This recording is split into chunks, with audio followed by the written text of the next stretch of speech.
नमस्कार दोस्तों।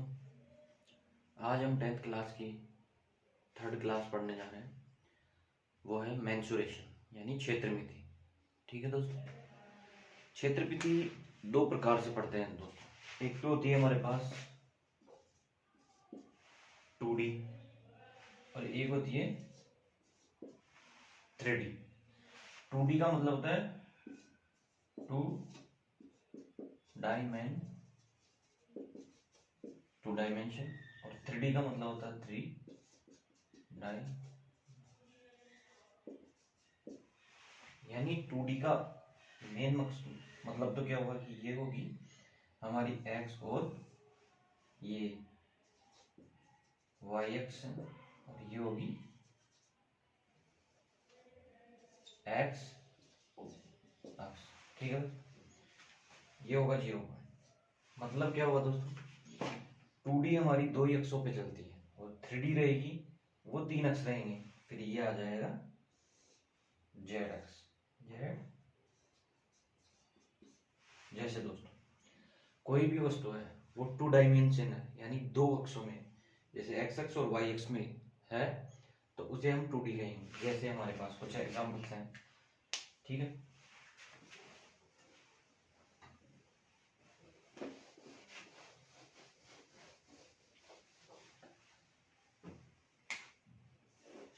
First example लेते हैं अपन 2D में, यानी 2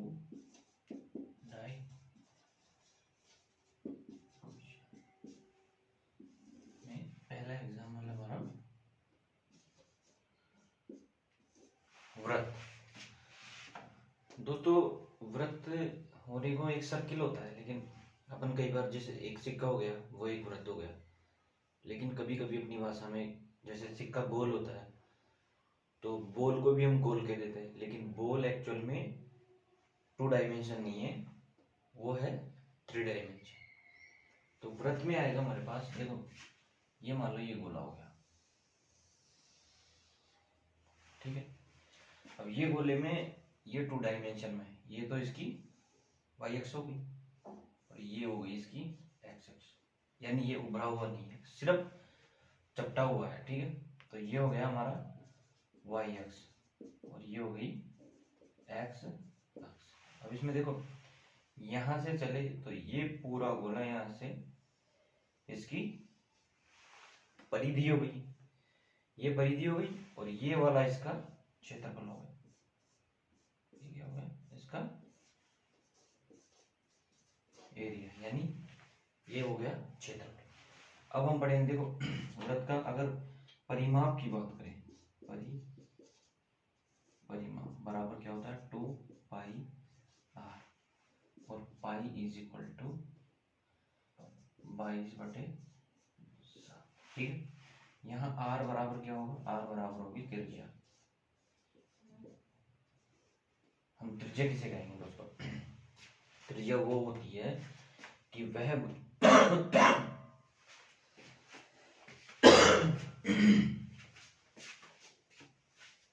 त्रिज्या वो होती है दोस्तों परिधि को परिधि से मिलाने वाली सबसे बड़ी रेखा जो केंद्र से होकर गुजरती है। क्या होती है, परिधि को परिधि से मिलाने वाली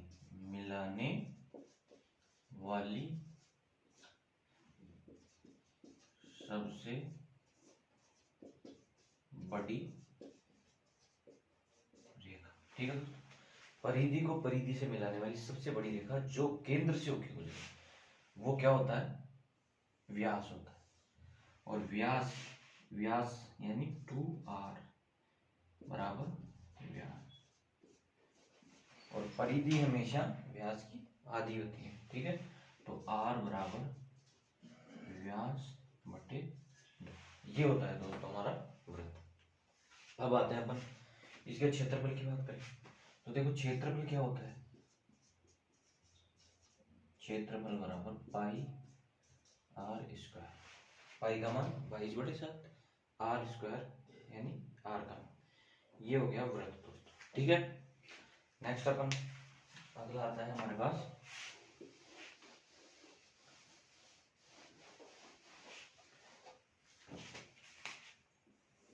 आयत। दूसरा आ गया हमारे पास आयत। ठीक है, अब आयत क्या होता है देखो, आयत ठीक है, चार भुजाओं से घिरी हुई वह बंद आकृति। आयत क्या होता है, चार भुजाओं से घिरी हुई वह बंद आकृति जिसका प्रत्येक कोण 90 डिग्री हो, आमने सामने की भुजाएं बराबर हो, उसे हम क्या कहते हैं, आयत। ये कोण भी 90 डिग्री होगा, ये भी 90 डिग्री होगा, ये भी 90। अगर ये भुजा ए है तो ये भी ए होगी, ये भुजा बी है तो ये भी बी होगी। तो इसके परिमाप की बात करें तो देखो ए और ए 2a और b और b 2b, तो क्या हो गया, आयत का परिमाप बराबर 2 कोष्ठक लंबाई प्लस चौड़ाई। ठीक है, ये अंदर 2 मल्टीप्लाई कर, 2 बार लंबाई आ गई और 2 बार चौड़ाई आ गई, तो इसका परिमाप हो गया। क्षेत्रफल की बात आती है तो क्षेत्रफल क्या होता है दोस्तों, क्षेत्रफल बराबर लंबाई गुणा चौड़ाई, ये इसका क्षेत्रफल हो गया। क्षेत्रफल क्या हुआ, देखो परिमाप क्या हुआ, 2 कोष्ठक लंबाई प्लस चौड़ाई। क्षेत्रफल की बात करें तो क्षेत्रफल लंबाई इंटू चौड़ाई। ठीक है दोस्तों, इसका प्रत्येक कोण 90 डिग्री का होगा, आमने सामने की भुजा बराबर होगी। देखो लिख देते हैं अपन प्रॉपर्टी इसकी, प्रत्येक कोण बराबर 90 डिग्री, आमने सामने की भुजा बराबर, आमने सामने की भुजाएं बराबर होंगी, प्रत्येक कोण 90 डिग्री का होगा और आमने सामने की भुजाएं समांतर भी होंगी। आमने सामने की भुजा, आमने सामने की भुजाएं समांतर। ठीक है दोस्तों, तो ये हमारे पास आ गया आयत की प्रॉपर्टी कि परिमाप होता है 2 कोष्ठक लंबाई प्लस चौड़ाई। क्षेत्रफल की बात करें तो लंबाई इंटू चौड़ाई हो गई, प्रत्येक कोण 90 डिग्री का हो गया, आमने सामने की भुजाएं बराबर हो गई और आमने सामने की भुजाएं समांतर होती है।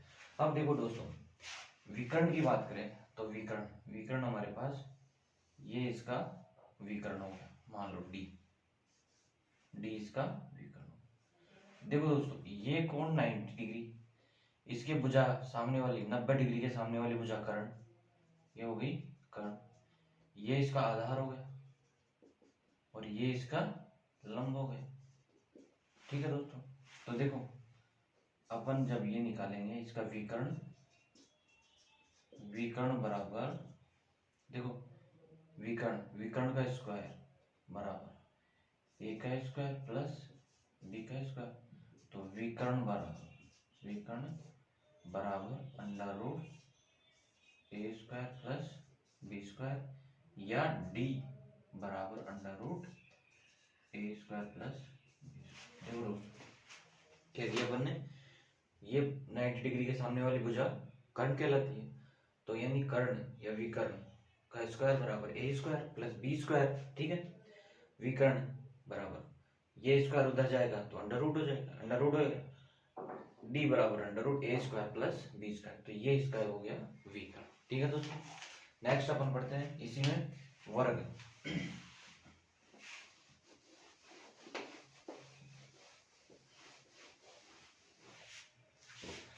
थर्ड आता है हमारा थर्ड वर्ग। ठीक है, अब क्या होता है देखो स्क्वायर। ठीक है, वर्ग क्या होता है, ये हो देखो वर्ग क्या होता है, वर्ग की परिभाषा क्या होगी कि चार भुजाओं से घिरी हुई वह बंद आकृति जिसका प्रत्येक कोण 90 डिग्री हो, चारों भुजाएं समान हो और चारों भुजाएं आपस में समान हो और समांतर भी होती हैं, आमने सामने की भुजाएं भी समांतर होती हैं। जैसे देख लो, अगर मान लो ये भुजा ए है तो ये भी ए होगी, ये भी ए होगी और ये भी ए होगी। ठीक है, चारों भुजाएं ए हो गई। ठीक है, तो इसके परिमाप की बात करें तो ये 4 बना रही है, तो परिमाप क्या होगा इसका, परिमाप या परिधि जो भी 4a, ठीक है, 4a इसका परिमाप हो गया।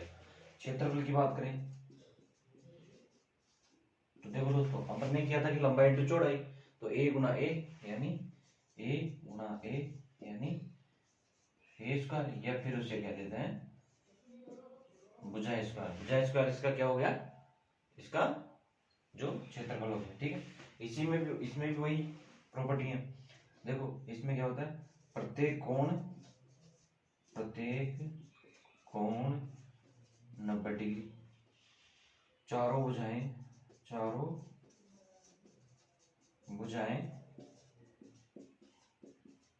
बराबर, ठीक है। फिर हो गई चारों भुजाएं बराबर, इसमें आमने सामने की भुजाएं भी बराबर कह सकते हैं अपन, ठीक है। आमने सामने की भुजाएं समांतर भी कह सकते हैं। इस प्रकार करके हमारा ये बराबर हो गया। इसके विकर्ण की बात करें, विकर्ण, अगर हम इसके विकर्ण की बात करें तो वही विकर्ण, ये हमारा ये कोण 90 डिग्री, ठीक है, ये a है, ये भी a है, और ये d हो गई विकर्ण, ठीक है। तो विकर्ण का स्क्वायर बराबर a square plus a square, अर्थात विकर्ण का स्क्वायर बराबर 2a स्क्वायर, क्योंकि a square plus a square 2a square, तो विकर्ण बराबर √2a स्क्वायर, ठीक है। इसका लास्ट फाइनल क्या आ जाएगा दोस्तों, देखो विकर्ण क्या है d, तो d बराबर a√2, अर्थात किसी भी भुजा को अगर √2 से गुणा कर देते हैं तो उसका विकर्ण आ जाएगा, इस वर्ग का विकर्ण आ जाएगा, ठीक है दोस्तों। नेक्स्ट अपन चलते हैं,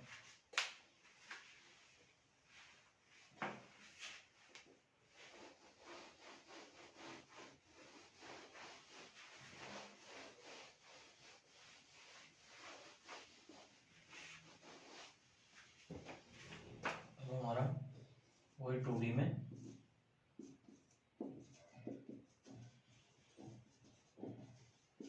अब आता है त्रिभुज,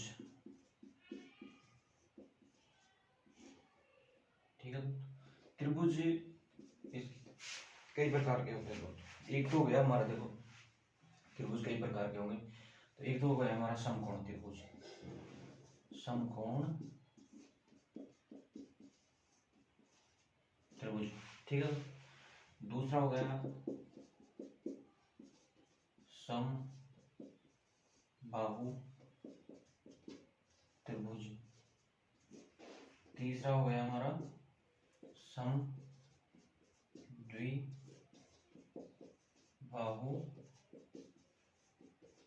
त्रिभुज, और चौथा हो गया हमारा समद्विबाहु विषमबाहु त्रिभुज, विषमबाहु त्रिभुज। अब देखिए दोस्तों, इसमें क्या देखेंगे अपन, ये 4 प्रकार के त्रिभुज हो गए हमारे पास, एक एक को बारी बारी से पढ़ते हैं, ठीक है। अब आता है समकोण त्रिभुज, पहले लेते हैं अपन समकोण त्रिभुज। समकोण त्रिभुज में क्या होता है दोस्तों, देखो ये हमारे पास ये त्रिभुज है समकोण, समकोण त्रिभुज में इसका एक कोण 90 डिग्री होगा।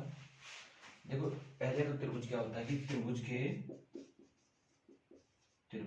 के तीनों कोणों का योग, तीनों कोणों का योग बराबर 180 डिग्री, ठीक है। त्रिभुज के तीनों कोणों का योग कितना होगा, 180 डिग्री। अब इस समकोण त्रिभुज में इसकी प्रॉपर्टी एक कोण 90 डिग्री, तो बाकी के दो अपने आप ही हो गए 90, दोनों 90 डिग्री के हो गए। अब ये अगर 30 का है तो ये 60 का हो जाए, और अगर ये 60 का है तो ये 30 का हो जाए, ठीक है। पर एक कोण इसमें 90 डिग्री होता है। अब इसके क्षेत्रफल की बात करें दोस्तों, तो इसमें देखो ये भुजा आधार होती है, ये भुजा लंब होती है, और ये भुजा कर्ण होती है, कर्ण। तो इसके क्षेत्रफल की बात करें तो क्षेत्रफल क्या होगा, क्षेत्रफल 1/2 गुणा आधार गुणा ऊंचाई। अब इस लंब को ये अपन ऊंचाई कहें, ठीक है। तो ये इसके त्रिभुज का क्षेत्रफल होगा। ओके, ये त्रिभुज का क्षेत्रफल देखो, ये तो यहाँ से लेके तो ये तो आयत का क्षेत्रफल हो गया, लेकिन ये गोला दो अलग है, क्योंकि देखो ये आयत था हमारा, उसका ये विकर्ण खींचा हमने, तो ये आयत दो पार्टों में डिवाइड हो गया, तो इसका क्षेत्रफल कितना, लंबाई इंटू चौड़ाई, चौड़ाई या लंबाई इंटू ऊंचाई, ठीक है। तो वही हो गया क्षेत्रफल 1/2 गुणा आधार गुणा ऊंचाई, ठीक है। नेक्स्ट अपन देखते हैं समकोण त्रिभुज। इसके बाद हो गया हमारा एक और होता है दोस्तों, इसमें देखो क्या होता है कि जैसे अपन ये लंब की लंबाई डालते हैं, ये लंब, तो कभी कभी हमें ये लंब की लंबाई याद करने के लिए बोल देता है। तो ये क्या होता है दोस्तों, जैसे ये 3 है, ये 4 है और ये 5 है, तो ए बी और सी। तो देखो दोस्तों, लंब की लंबाई ये बी से ओ मान लो, तो बी ओ बराबर क्या होगा, देखो ए बी गुणा बी सी बटा ए सी, दोनों भुजाओं को मल्टीप्लाई करके इसका भाग दे देंगे, तो ये लंब की लंबाई आ जाएगी, ठीक है दोस्तों। नेक्स्ट अपन चलते हैं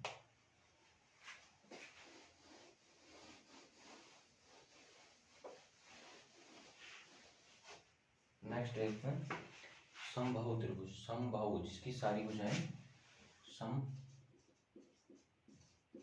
समबाहु त्रिभुज, ठीक है दोस्तों। समबाहु त्रिभुज क्या होता है, जिसकी सारी भुजाएं समान हो, प्रत्येक कोण 60 डिग्री का होता है, यानी तीनों कोण बराबर होते हैं और तीनों कोणों का योग कितना होता है, 180 डिग्री, उसे कहते हैं अपन समबाहु त्रिभुज। समबाहु समान भुजाओं वाला, यानी ये ए है तो ये भी ए है, ये भी ए है, ये 60 डिग्री है, ये भी 60 डिग्री होगा और ये भी 60 डिग्री होगा। तो क्या होगा, प्रत्येक कोण बराबर,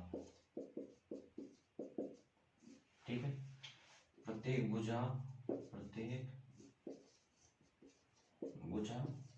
बराबर, ठीक है, ठीक है। प्रत्येक कोण बराबर, प्रत्येक भुजा बराबर। तो इसका क्षेत्रफल की बात करें तो इसके परिमाप की बात करें तो परिमाप तो क्या हो गया, ये हो गया 3a, और क्षेत्रफल की बात करें तो क्षेत्रफल बराबर √3/4 गुणा भुजा, ठीक है दोस्तों। √3/4 इंटू भुजा स्क्वायर, भुजा का मान a, तो a रख देंगे तो बराबर क्या हो गया, √3/4 गुणा a स्क्वायर। ये हमारा समबाहु त्रिभुज हो गया, ठीक है दोस्तों। ये समबाहु त्रिभुज की प्रॉपर्टियां हैं। नेक्स्ट अपन देखते हैं विषमबाहु त्रिभुज। विषमबाहु त्रिभुज क्या होता है दोस्तों, विषम बाहु त्रिभुज, इसमें देखो तीनों भुजाएं अलग अलग होती हैं, तीनों कोण भी अलग अलग होते हैं। तो दोस्तों इसका क्षेत्रफल निकालने के लिए हमें वीरोन का सूत्र यूज लेते हैं, जो क्या होता है, √s कोष्टक s minus a s minus b और s माइनस c। s बराबर क्या होता है, a plus b plus c बटे 2, ठीक है। ये त्रिभुज का विषमबाहु त्रिभुज है, तो ये a भुजा है, ये b, ये c भुजा है, तो a b c, ठीक है। तीनों का योग और ये वीरोन का सूत्र विषमबाहु त्रिभुज में अपन ये यूज लेते हैं, ठीक है दोस्तों। नेक्स्ट अपन चलते हैं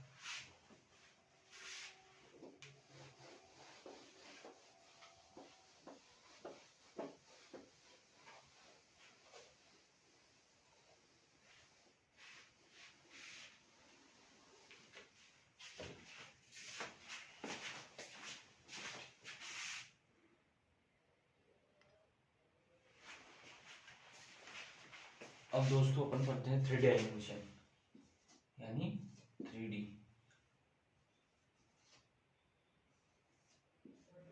यानी 3 डायमेंशन, ठीक है। 3 डायमेंशन में क्या होगा दोस्तों, इसमें अपन देखो, जैसे मान लो अपने पास कोई चीज है, वो बॉल है तो वो 3 डायमेंशन हो गई, सिलेंडर है वो 3 डायमेंशन हो गया, शंकु, जो बच्चों का बर्थडे मनाने पर जब अपन वो टोपी लाते हैं वो शंकु के आकार की, तो वो 3 डायमेंशन में हो गई। तो इस प्रकार की जो आकृतियां होती हैं, इस प्रकार की जो वस्तुएं होती हैं, इनका क्षेत्रफल निकालते हैं। जैसे एक माचिस की डिब्बी हो गई, तो माचिस की डिब्बी एक घनाभ के आकार की होती है। जो हमारा वो सॉल्व करने का गेम होता है वो अपने घन के आकार का होता है। तो इस प्रकार की आकृतियों का जब अपन क्षेत्रफल निकालते हैं या उनका आयतन निकालते हैं, तो वो कैसे निकालते हैं दोस्तों, ये देखते हैं अपन। फर्स्ट टाइम अपन लेते हैं, देखो बेलन।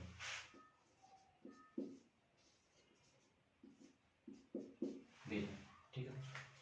बेलन क्या होता है दोस्तों, ये एक सिलेंडर है। सिलेंडर क्या यानी ड्रम मान लो इसे। ये दो गोले जुड़े हुए हैं, ठीक। ये इसकी ऊंचाई होगी और एक गोलाई। तो गोल इसकी परिधि क्या होती है दोस्तों, जो वृत्त हो गया नीचे तो क्या हो गया, एक सर्किल सा हो गया। तो उसकी परिधि क्या होती है, 2πr।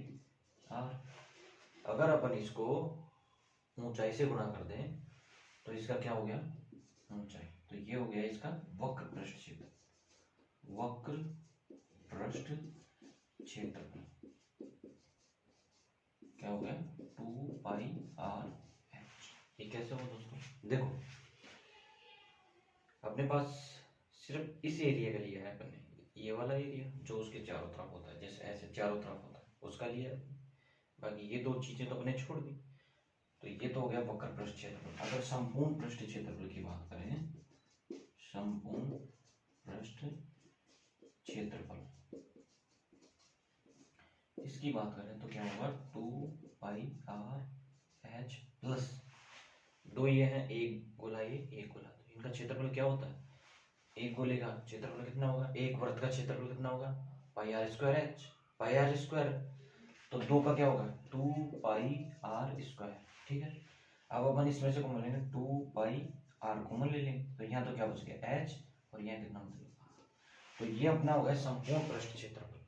पहले मैंने समझाया आपको कि एक गोले की जो परिधि होती है वो कितनी होती है, 2πr, ठीक है। अगर उसको लंबाई से गुणा कर देंगे, ऊंचाई से गुणा कर देंगे, तो वो 2πrh, यानी इसका 2πrh वक्र पृष्ठ क्षेत्रफल हो गया। रही बात संपूर्ण पृष्ठ क्षेत्रफल की, संपूर्ण पृष्ठ क्षेत्रफल क्या होता है दोस्तों, कि दो ये ढक्कन ऊपर नीचे के दो ढक्कन हो गए, ठीक है, जो अपने वृत्त के आकार के होते हैं, उनका क्षेत्रफल प्लस इसके वक्र पृष्ठ क्षेत्रफल। तो मैंने ये कर दिया। देखो यहां से यहां तक ये इसकी r हो गई और ये हो गया इसका h, ठीक है। तो ये हमारे पास बेलन की आ गई। अब इसका बेलन का आयतन की बात करें, बेलन का आयतन क्या होता है, देखो आयतन बराबर πr², वही पाई बराबर 22/7 और r बराबर त्रिज्या, ठीक। ये हो, तो ये हमारे पास बेलन का कंप्लीट हो गया, ठीक है दोस्तों। नेक्स्ट अपन देखते हैं गोला।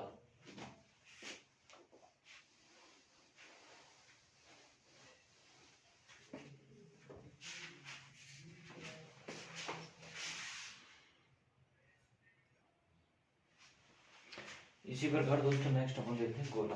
गोला क्या होता है, गोले का जो है गोले का आयतन होगा हमारे पास, वो देखते हैं दोस्तों, ठीक है। चावल हो रही है तो दोस्तों अपन गोला देखते हैं, गोले, ठीक है। गोले का जो आयतन होता है वो क्या होता है दोस्तों, पहले तो अपन पृष्ठ क्षेत्रफल की बात करते हैं। तो क्षेत्रफल क्या होगा, 4πr², ठीक है। ये हो गया इसका पृष्ठ क्षेत्रफल। देखो संपूर्ण हो गया, संपूर्ण। अर्ध की बात करें, अर्ध गोले, तो ये हो गया आधा का मतलब 2, तो 2πr²। इसके आयतन की बात करें, आयतन, तो आयतन क्या होगा, 4/3 πr², ठीक है। और ये हो गया, ठीक है। तो 4/3 πr², क्या हो गया, गोला। ठीक है, नेक्स्ट अपन देखते हैं घन और घनाभ। शंकु, जैसे घन, अपने पास आ गया घन, ये तो हो गया घन।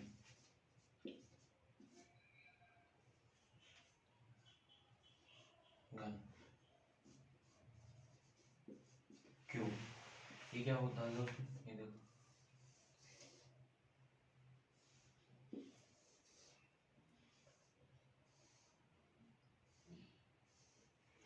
घन में क्या होती है दोस्तों, 6 तो फलक होती है।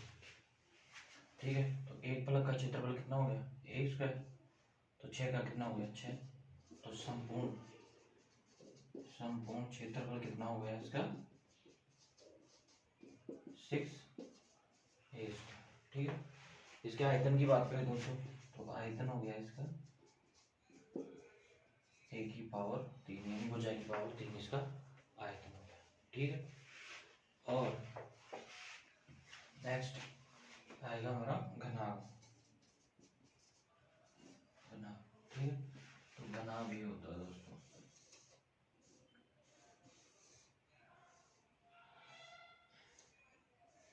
इसमें भी 6 फलक होती है। एक का क्षेत्रफल कितना होता है, लंबाई इंटू चौड़ाई, तो इसका क्षेत्रफल क्या हो गया, घनाभ क्षेत्रफल बराबर 2 कोष्टक LB plus BH plus HL। ठीक है, इसके आयतन की बात करें तो आयतन हो गया लंबाई इंटू चौड़ाई इंटू, ठीक है, ये इसका। ठीक है दोस्तों, अगर क्लास अच्छी लगी हो तो लाइक और सब्सक्राइब जरूर करें। ठीक है, थैंक यू दोस्तों।